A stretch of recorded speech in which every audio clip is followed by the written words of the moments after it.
Bonjour à toutes et à tous, je suis Hugues Gabriel, professeur de médecine moléculaire à l'Université de Berne. Vous connaissez certainement mon grand intérêt pour la recherche biomédicale menée par nos collègues du continent africain. Et dans le cadre de mes interviews, je m'entretiens aujourd'hui dans ce podcast avec Houria Daimi, qui est une chercheuse invitée dans notre laboratoire.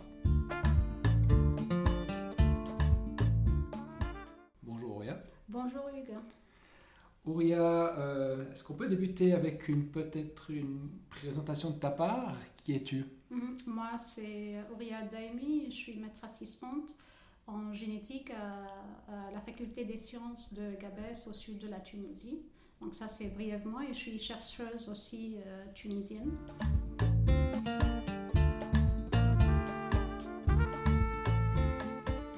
Donc, tu as fait toute ta formation en Tunisie ou tu l'as faite aussi à l'étranger?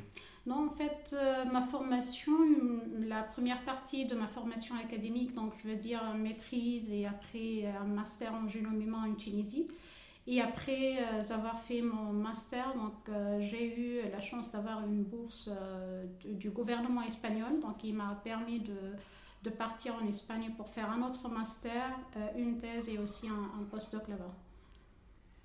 Plus précisément où en Espagne? C'est à l'université de Jaén, donc au sud de l'Espagne, donc plus précisément au département de biologie donc de l'université de Jaén.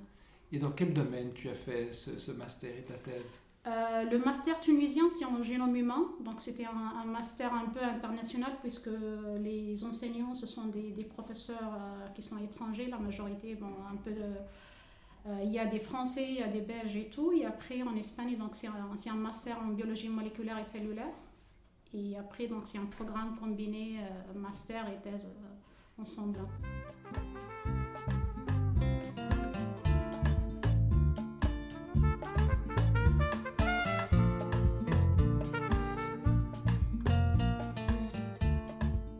Et puis en fait, on s'est connus plus ou moins parce qu'on travaille sur le même domaine. Raconte-nous. Oui, exactement. Donc, depuis des années, donc, j'ai eu un grand intérêt à tout ce qui a à voir avec les cardio, donc tout ce qui a à voir avec les arythmies cardiaques, les canalopathies. Donc, je pense que les canalopathies, c'est notre terrain commun ensemble.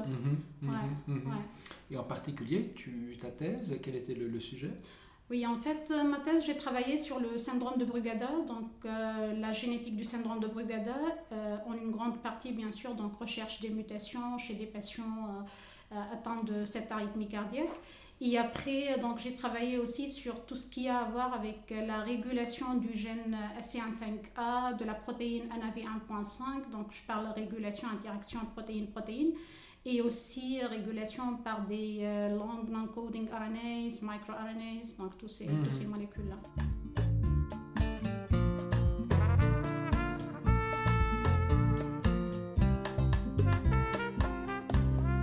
Et à présent, tu es de retour en Tunisie, c'est bien juste? Oui, exactement. Donc, ça fait presque 2 ans que je suis recrutée officiellement comme maître assistante à la faculté des sciences de Gabès. Donc, je suis de retour d'une manière permanente en Tunisie. Et voilà, donc actuellement, j'acte comme maître assistante là-bas. Et quand on est maître assistant dans une université tunisienne, quelles sont les fonctions principales qu'on a? Comme fonction académique, donc je donne des cours magistraux et je donne aussi des travaux pratiques et des travaux dirigés. Bien sûr, pour les travaux pratiques et travaux dirigés, c'est compte partie avec des collègues contractuels. Et je fais aussi des activités de recherche, donc je suis enseignante-chercheuse. Puis parmi donc, ces projets, donc ton cursus académique, il y a des choses pour lesquelles tu es particulièrement fière, que tu te dis, ah là vraiment, c'est quelque chose, c'est très très très bien passé pour moi. Oui, en fait, c'est très difficile de choisir exactement une chose, mais si je peux choisir, je peux dire qu'il y a une partie de ma recherche que j'ai fait en Espagne dont je suis vraiment particulièrement fière. Donc c'était donc la découverte qu'un micro-ARN, qui est micro-ARN 219, régule d'une manière, je veux dire, un contrôle positif, qui est une chose très rare pour les micro-ARN, donc régule d'une manière positive le canal ionique NAV1.5. Et aussi, en collaboration avec mes collègues, donc on a pu utiliser cette fonction de ce micro-ARN pour essayer de voir des outils thérapeutiques pour les arythmies cardiaques qui ont à voir avec le gain de fonction du canal ANAV 1.5 et aussi la perte de fonction. Et d'ailleurs, on a pu avoir un brevet sur cette partie. D'accord. Donc, je me sens vraiment très fière d'avoir participé à ce travail. D'accord.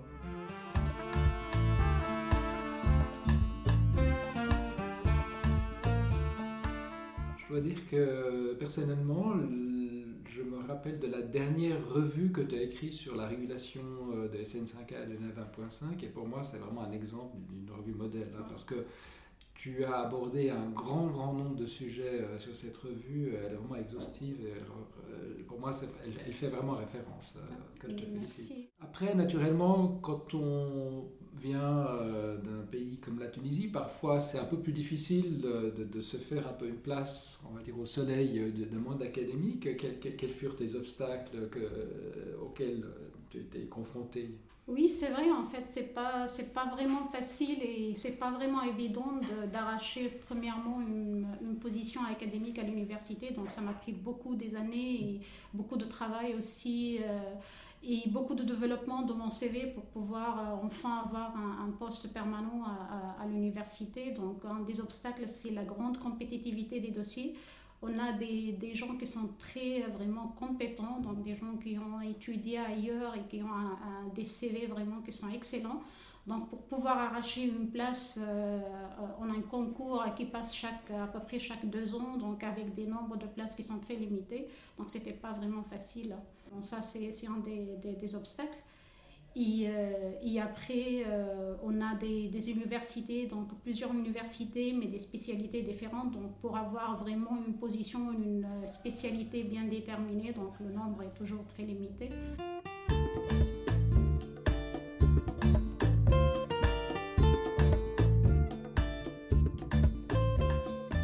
Ici, en Europe et en Suisse en particulier, lorsqu'on regarde un petit peu les parcours académiques, ou bien lorsqu'on regarde un peu le paysage académique, notamment dans les sciences de la vie, on se rend compte qu'il y a une sous-représentation de femmes.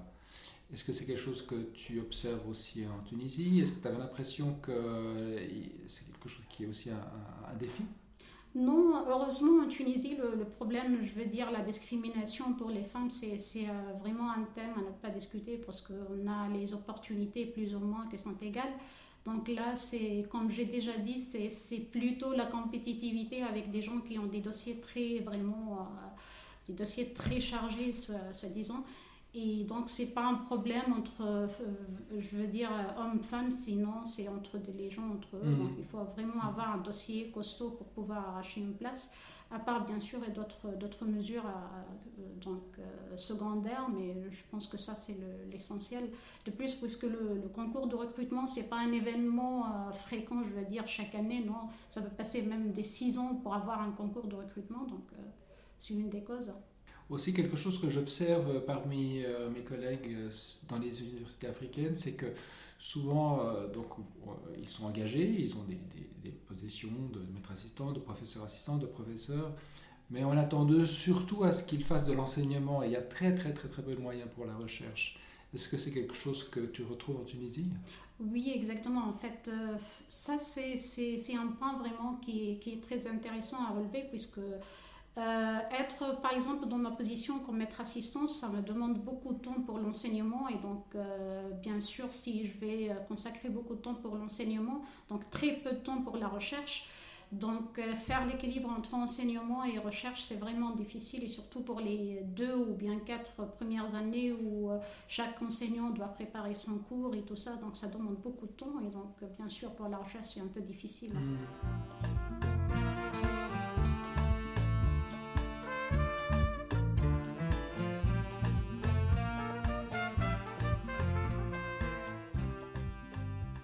Mais est-ce que comme dans d'autres pays, en Tunisie, vous avez aussi des instituts nationaux de recherche ou bien la recherche se fait principalement dans les universités? Non, il y a les deux en fait. Il y a des instituts qui sont spécialisés à la recherche. Donc je cite ici l'Institut Pasteur. Il y a aussi des centres de recherche, par exemple le centre de biotechnologie de Sfax. Il y a aussi des centres de biotechnologie au nord du pays, par exemple Borj Sedria, Sidi Thabet. Il y a plusieurs. Donc il y a aussi au sud, donc pas très loin de chez moi, l'Irak, qui est un centre spécialisé en agriculture et tout ce qui a à voir avec l'élevage et tout ça.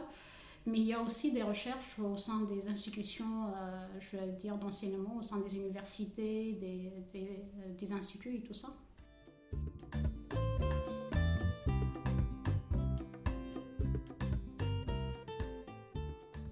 À nouveau, pour continuer un petit peu dans la question du soutien à la recherche, quelles sont un petit peu ta vision ou comment est-ce que tu vois les choses évoluer pour l'avenir? Est-ce qu'il y a une volonté politique ou autre au sein des universités de développer cet aspect de la recherche? Ça, c'est ma première question. Puis la deuxième, c'est en fait comment est-ce que toi, tu ferais pour que cet aspect de recherche soit développé si tu avais un petit peu plus de pouvoir, disons? Oui. Bon, pour la première question, la volonté, oui, existe. En fait, la Tunisie, je pense que est bien positionnée par rapport aux pays européens. Donc, la Tunisie est un des très peu pays qui sont considérés comme un partenaire stratégique pour la recherche. Donc, elle est déjà engagée dans le réseau H2020, dans tout ce qui a à voir avec les Marie Curie, les offres et tout ça. Donc, côté recherche et offre, oui, elle est très bien positionnée, mais les ressources toujours restent un obstacle, parce qu'on peut avoir une offre, par exemple, de collaboration avec un pays européen, mais après, comment on peut faire le management des ressources au sein du pays, ça c'est le problème. Donc, opportunités existent, mais comment utiliser ces opportunités, c'est ce qui manque vraiment. Et de plus, je peux citer aussi l'infrastructure qui aussi nécessite un peu plus de travail là-dessus. Donc on peut avoir de l'argent, mais si on n'a pas une bonne infrastructure, on ne peut pas implémenter bien son projet.